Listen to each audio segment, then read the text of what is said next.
Bom, vamos lá? Então, vamos falar agora também sobre ética ambiental, tá? Dando continuidade às nossas aulas. Lembrando sempre a vocês que se tiverem dúvidas, quiserem falar sobre alguma coisa, tá lá o fórum de dúvidas, tá? Então, o que a gente considera como conceito de ética ambiental? Então, são métodos utilizados para nos referirmos à relação do ser humano com a biosfera como um todo. Biosfera como um todo coloca-se todos que participam, vamos dizer assim, parte viva e parte não viva, tá?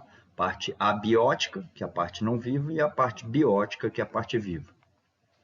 E o que pode ser feito para melhorarmos os processos de conservação e proteção da natureza. Então, quando você trabalha com proteção, com conservação, com atitudes conscientes, com conscientização, né? Na realidade, todos nós somos conscientes com relação à questão ambiental, nós precisamos aplicarmos essa consciência em determinadas situações para que nós tenhamos uma produtividade, ou seja, crescimento econômico, sem exaurir, como eu já falei em todas as aulas anteriores, os nossos recursos naturais. Então, você mantém a biosfera como um todo, né? Depois de décadas e décadas, depois tem uma questão cronológica aí, dos últimos 60 anos, e a gente vai ver o que foi feito, né? Mas mesmo assim, hoje a gente chega numa atitude sem precedentes de clima, né? A gente envolve aí praticamente as estações misturadas, recursos hídricos faltando em alguns locais, incêndios em outro, calor absurdo em locais que não têm temperaturas muito altas, frios em locais onde a gente não tem temperaturas muito baixas, chuvas de granizo fora de época, enfim, a gente tem toda uma mudança, uma alteração na natureza, tudo em função das ações antrópicas. Ah, professor, mas isso aí... Bom, não vamos entrar nas questões religiosas que nós já falamos, estamos falando de ciência, tá? Aí é outra questão. Mas a grande parte do que acontece hoje é o que vem acontecendo das ações, né, do consumo exagerado, da falta de conscientização na relação consumo, que a gente vai falar mais para frente, a utilização dos recursos de forma desenfreada, né, crescer a troco de qualquer situação, ou seja, não se preocupando com o processo relação homem-natureza, enfim. Resumindo, é uma abordagem que a gente tem que ter de respeito, né? Relação homem-natureza, como um todo, em ambas as situações aí, sabendo se relacionar de forma respeitosa, sem exaurir aquilo que nos é precioso e nos condiciona a nossa própria sobrevivência. Porque, na realidade, se você acaba com tudo isso, de onde que nós vamos retirar o sustento? De onde que nós vamos retirar a água? Né? Tudo hoje é produzido a partir de recursos, e esses recursos são tirados da natureza. Né? Os minerais, né, para produzir materiais eletrônicos, para produzir o ferro, o aço, enfim, tudo hoje é tirado da natureza. Agora, se você não tiver uma atitude consciente, se você não aplicar a sua consciência, a sua conscientização quanto a isso, né, e para crescer a todo custo de qualquer forma, vamos chegar num ponto em que nós não teremos mais condições de sobrevivência. Simples. Né? Nós vamos acabar com nós mesmos. E qual a importância de se ter ética ambiental? Primeiro, é o cumprimento da legislação vigente. Né? Isso serve para PJ e PF, né? Pessoa jurídica e pessoa física, como ser humano. E a importância está no fato desta relação acontecer sempre de forma a conservar e proteger. Sabemos da necessidade de utilizarmos os recursos naturais, mas devemos utilizar de forma consciente para que os mesmos possam estar sempre disponíveis para nós e para as gerações futuras, como exige o conceito de sustentabilidade. Então, se nós tivermos essa relação homem-natureza de uma forma aplicável, consciente, protegendo, conservando, sabendo fazer retirada de forma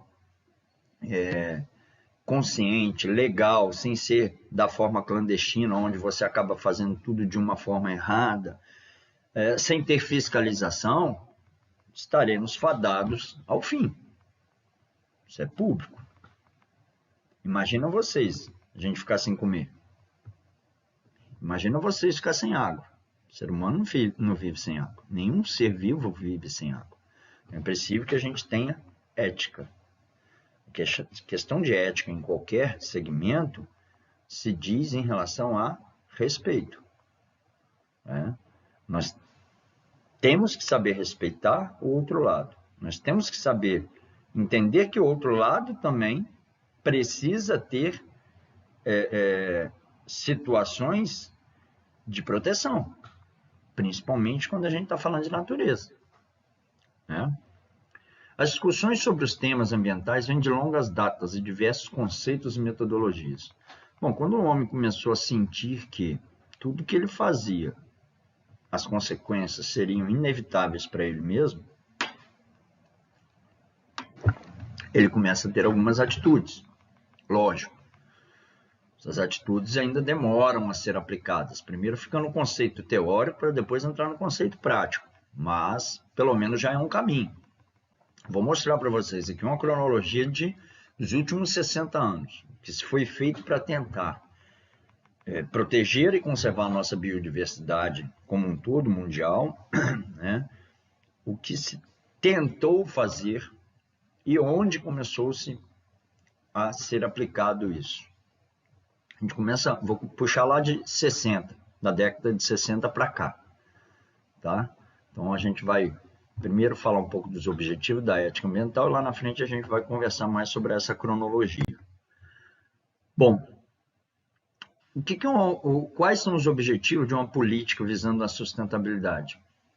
Primeiro, lógico, tem que incentivar o crescimento econômico, mas ao mesmo tempo promover o uso eficiente desses recursos, reduzindo a degradação do meio ambiente e assegurando os recursos naturais para o futuro. Os modelos atuais de desenvolvimento econômico têm levado a uma imensa desigualdade social, além de serem perdulários e altamente poluidores. Perdulário significa esbanjador.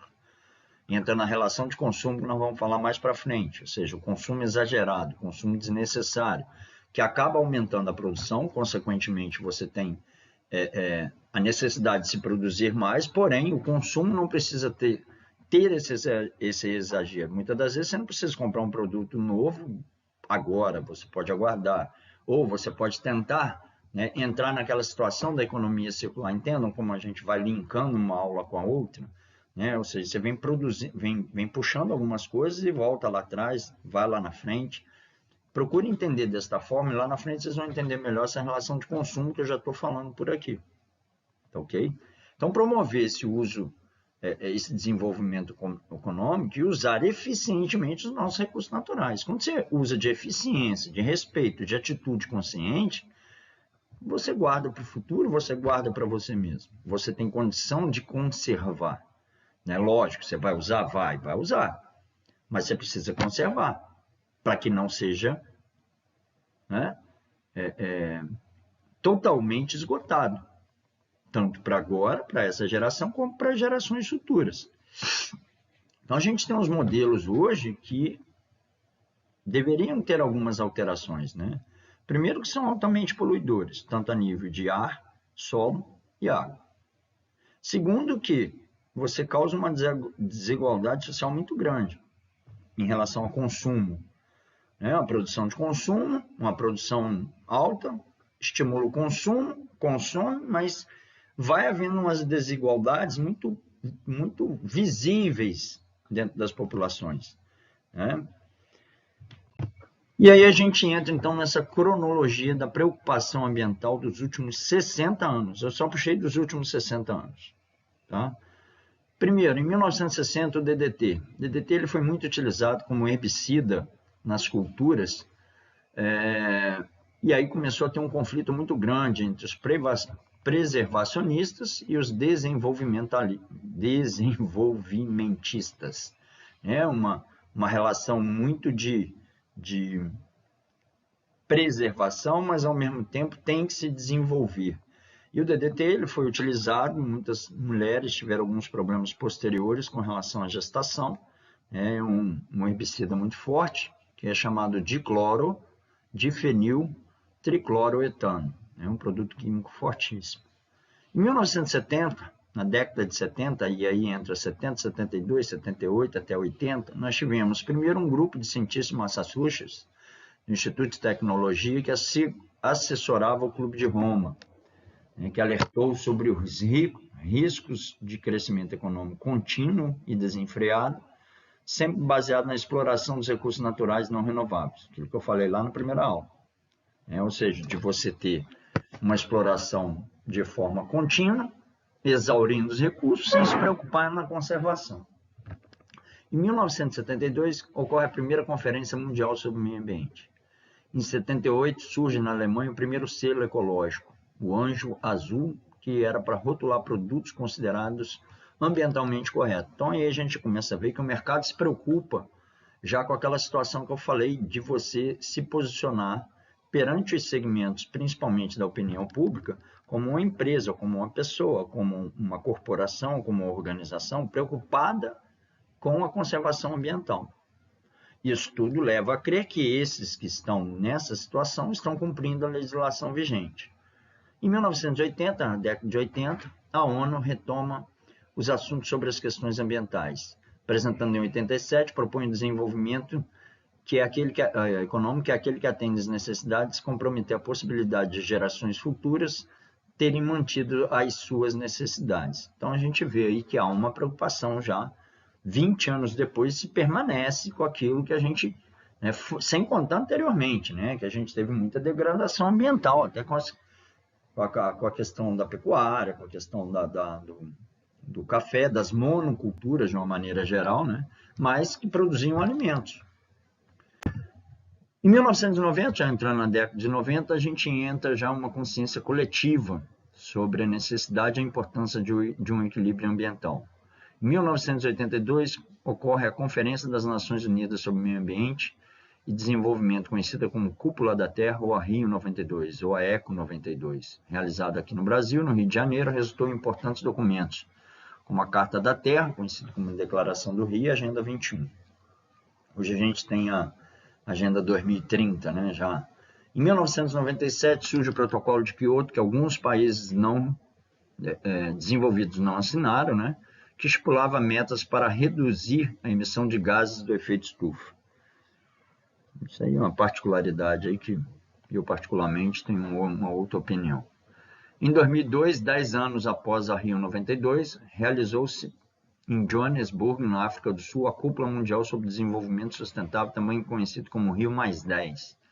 Então, se torna mais evidente a preocupação já no século XXI da questão ambiental, de verificar que realmente nós estamos precisando conservar mais, apesar da necessidade de crescimento, de conscientizar que a desigualdade social está aumentando no planeta. Então, é necessário começar a pensar em outras formas e outras metodologias. Rio+20 é o nome da Conferência das Nações Unidas sobre Desenvolvimento Sustentável, que ocorreu no Rio de Janeiro em 2012. Renovar e reafirmar a participação dos líderes dos países com relação ao desenvolvimento sustentável no planeta Terra. E aí a gente tem a Rio+20, dois temas principais. Primeiro, economia verde. Aí gera o selo verde, questão de mercado, as certificações ambientais, as ISOs, que vêm desde lá de trás, mas com melhoras, que é o contexto do desenvolvimento sustentável, a erradicação da pobreza e a estrutura institucional para um desenvolvimento sustentável. Erradicar aí de uma forma mais complexa, mas ainda muito demorada, muito vagarosa, muito lenta, a questão da desigualdade social. E as fases da preocupação ambiental geram estágios, considerado três fases e 3 estágios. Primeira fase, que vai do início do século XX até 72, é a parte reativa, o estágio reativo, onde há reação com a preocupação. Onde há reação devido às preocupações com as questões ambientais, então começa uma parte de reatividade por parte de todos com relação a isso aí. Então, você está na fase reativa. A segunda fase, ela começa já com a Conferência de Estocolmo, em 72, e vai até a Rio 92. É o estágio preventivo, ou seja, já se trabalha com prevenção, em tentar conservar mais, em prevenir do que tentar remediar o que já foi estragado. Óbvio, é necessário? Sim, né? Mas vamos começar a pensar também na prevenção. E, por último, o proativo, que é a fase atual, que iniciou com a conferência em 1992, a ECO 92, e que foram aprovados inúmeros documentos relativos aos problemas ambientais, socioambientais globais, e esse é o estágio proativo, onde já vem aí, né, desde 92 até os dias atuais, a gente tem Carta da Terra, tem os documentos assinados, a gente tem Protocolo de Quioto, a gente tem Agenda 2030, e aí a gente fala, então finaliza aí com essa questão da ética ambiental, de uma forma que cada um de nós tenhamos que ter respeito pelo nosso meio ambiente. E o nosso meio ambiente começa dentro de onde? Dentro da nossa própria residência. A partir do momento que você se preocupa com algo na sua residência que pode gerar algum problema coletivo, você já começa a ter consciência. Porque muitas pessoas acham que consciência ambiental é simplesmente você não atear fogo, não sujar o rio. Não, não é só isso. E é isso também, com muita importância, por sinal, né? Mas é preciso que a gente tenha lucidez nas nossas atitudes para entender que aquilo que eu deixo de fazer pode reagir não só para o eu próprio, mas como para quem está ao meu entorno, para a coletividade como um todo. Beleza? Grande abraço aí, obrigado, gente. Valeu.